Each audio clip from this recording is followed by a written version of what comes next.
खडसेची property attach झाली आहे.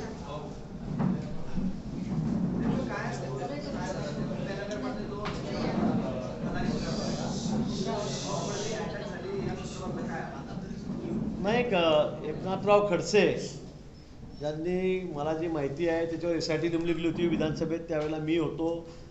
महसूल मंत्र्यांनी त्या संदर्भात SIT नेमली. चंद्रकांत पाटील यांनी प्रश्न उपस्थित केलेला होता की त्यांच्या मतदारसंघामध्ये राष्ट्रवादीचे ज्येष्ठ नेते एकनाथराव खडसे यांनी 84 एकर जमीन घेतली हायवेला लागून, आणि ती जमीन त्यांनी हायवेला दिली, विकली. त्यातला मुरुम जो होता हा संपूर्ण 84 एकरचा सपाटपूरची जमीन त्यांनी त्यांच्या कुटुंबियाच्या नावावर होती. ती जमीन त्यांनी तो मुरुम हायवेला दिला, जो धुळे नागपूर हायवे चाललेला होता त्यांना. आणि हे करत असताना त्यांनी रॉयल्टी मात्र पाडली नाही. आज एखादं ट्रॅक्टर प्रेतीचं असेल, मुरमाचं असेल, खडीचं असेल, लगेच RTO त्यांना पकडतात, तहसीलदार त्यांना पकडतो, पोलीसवाले त्यांना पकडतात. आणि पकडल्यावर त्याला जमा करून घेतात, वर्ष 2 वर्षे सुटत नाही. सव्वा लाख एक ब्रासला तुम्ही त्या ठिकाणी त्याला दंड ठोकतात. आणि खडसेंसारखे मंत्री राहिलेले, 7 खात्याचे मंत्री राहिलेले, 15 वर्ष लालदेवच्या गाडीत फिरलेले महसूल मंत्री राहिलेले एक नेते हे 84 एकरचा डोंगर खोदून टाकतात आणि 1 रुपयाची रॉयल्टी काढत नाही. म्हणजे त्यांना असं वाटलं की मांजर दूध पितं आहे, डोळे बंद करता येतं, त्याला कोणी बघत नाही, असा हा प्रकार मला वाटतं झालेला वाटतोय. आणि त्यांनी त्या संदर्भामध्ये सगळा डोंगर पोखरला, सगळा मुरुम विकून टाकला कोट्यवधी रुपयाचा. रॉयल्टी मात्र 1 रुपया त्या ठिकाणी भरली नाही. जे मी महसूल मंत्र्यांनी उत्तर दिलं, SITचा जो रिपोर्ट आलेला आहे तो वाचल्यावर आपल्याला सांगतोय. आणि हा सगळा पैसा त्यांनी 2 नंबरमध्येच घेतला. सरकारला त्याचे कुठले पैसे भरले नाही. SIT झाल्यावर त्याची सगळी गुगल मॅपिंग झालं, सगळं त्याचं मोजमाप झाली आधुनिक पद्धतीने, आणि जवळपास 137 कोटी रुपये दंड त्यांना या संदर्भामध्ये शासनाने केलेला आहे, महसूल खात्याने केलेला आहे, तहसीलदाराने प्रांताने केलेला आहे. हा मोठा गंभीर गुन्हा आहे खरं म्हणजे तुम्ही एक ट्रॅक्टर पकडलं तर त्या माणसाला एवढं दरदर करतात. आणि यांनी हजारो ट्रॅक्टर त्या ठिकाणी विकून टाकले, लाखो ब्रास माल विकून टाकला, याकडे कोणी बघितलंही नाही. म्हणजे ही बाब अधिक गंभीर आहे. आणि म्हणून मग त्यांना शेवटी नोटिसा देऊन त्यांना उत्तर विचारून ते उत्तर देऊ शकले नाही, रॉयल्टी भरलेले दाखवू शकले नाही, आणि म्हणून त्यांना त्या ठिकाणी 137 कोटी रुपये दंड झालेला आहे. ते कोर्टात गेले, सेशन कोर्टात गेले, हायकोर्टात गेले. कोर्टाने त्यांना धुडकावून लावलं, त्यांना त्यांचं म्हणणं ऐकलं नाही. त्यांनी सांगितलं तुम्ही प्रांताकडे जाऊन आधी दाद मागा, तिथे 1/4 पैसे आधी तुम्ही भरा. त्यांना 35 कोटी रुपये त्याच्यामध्ये 1/4 रक्कम आहे, ती व्हाईटमध्ये भरावी लागणार आहे, नंतर दाद मागावी लागणार आहे. पण ते भरू शकले नाही, त्यांनी ती भरली नाही. आणि म्हणून परवा मला वाटतं काहीतरी 2-4 दिवसापासून वाटतं वर्तमानपत्रात आपल्या मधूनच ऐकतो सोशल मीडियातून की त्यांच्या जेवढ्या प्रॉपर्टी आहेत, अगदी फार्म हाऊस असेल, घर असेल, दार असेल, शेती असेल, वाडी असेल, गाडी असेल, सगळ्यांवर आता शासनाने त्यांचा शिक्का मारलेला आहे. त्यांची जी संपत्ती आहे, प्रॉपर्टी आहे, ती शासनाने आता ताब्यात घेतलेली आहे. आणि येणाऱ्या पुढच्या काळामध्ये त्यांनी अजूनच पैसे नाही भरले तर त्याचा लिलावही होईल, अशी सगळी पद्धत त्या ठिकाणी चाललेली आहे. एवढी माहिती मला त्या संदर्भामध्ये आहे.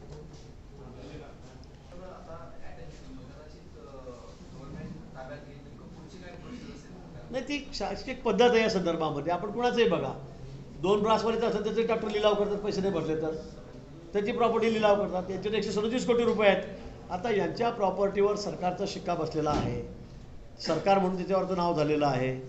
काही मुदत त्यांना अजून दिली जाईल, आणि त्यानंतरही त्यांनी पैसे नाही भरले तर मग त्यांच्या प्रॉपर्टीचा लिलाव होईल. त्या प्रॉपर्टीतून जे पैसे येतील ते होतील, पुन्हा त्याच्यावर जे दायित्व आहे ते राहणारच आहे. रेडी गुन्हे दाखल केले गेलेले आहेत खडसे परिवार 137 कोटीच्या, तर त्याच्यामध्ये खडसे परिवार आहे, त्याच्यात आपल्या विद्यमान खासदार पण आहेत. आता परिवार म्हणजे परिवार असतो, त्याच्यामध्ये खासदार सुद्धा, त्यांच्या घरात सगळेच पदाधिकारी आहेत, माजी पदाधिकारी आहेत, स्वतः खडसे आमदार आहेत.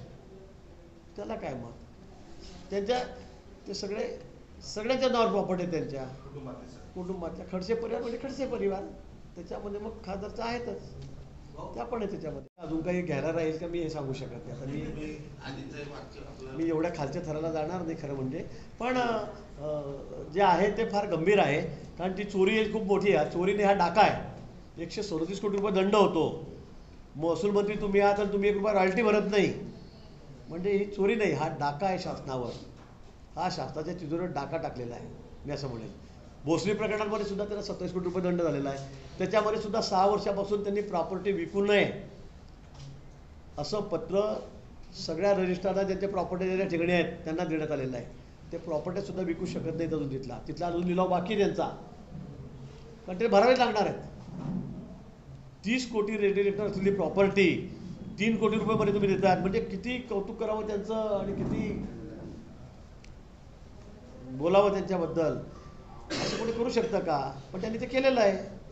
पण सत्ता असली, पॉवर असली की माझं काही होत नाही हे भूत जेव्हा माणसाला डोक्यात जातं, पण ते नंतर गेल्यावर काय होतं त्याचं हे उत्तम उदाहरण त्या ठिकाणी आहे. आणि म्हणून 27 कोटी दंड त्यांना इन्कम टॅक्सही भरायचा आहे व्हाईटमध्ये बाय चेक अकाउंटमधून, आणि 137 कोटी रुपये आता हे भरायचे आहेत. पण तरी पण माझ्यावर अन्याय कसा, मी पवित्र कसा, भाजप नालायक कसं, देवेंद्र फडणवीस कसं कपटाचं राजकारण करतात, गिरीश महाजन नालायक कसा. आता यात आमचा काय दोष आहे? रेडी रेकनर 30 कोटी असताना 3 कोटीमध्ये तुम्ही प्रॉपर्टी त्या ठिकाणी घेतात.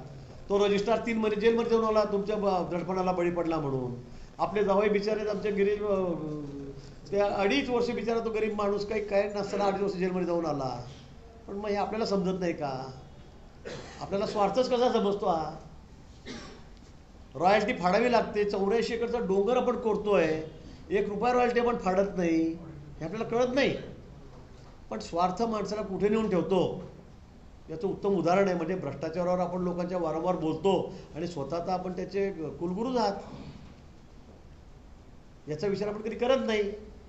त्यामुळे आपण एवढ्या लोकांना छळताना, बोलताना, आरोप करताना, त्रास देताना एक बोट तिकडे दाखवतो पण 4 बोट आपल्याकडे आहेत याचा विचार आपण केला पाहिजे. आता ते आता भोगावं लागेल. नोटिसा निघत आहेत भ्रष्टाचाराच्या, लागल्या तर नोटिसा त्यांना. आपण 5 वर्षामध्ये काय केलं?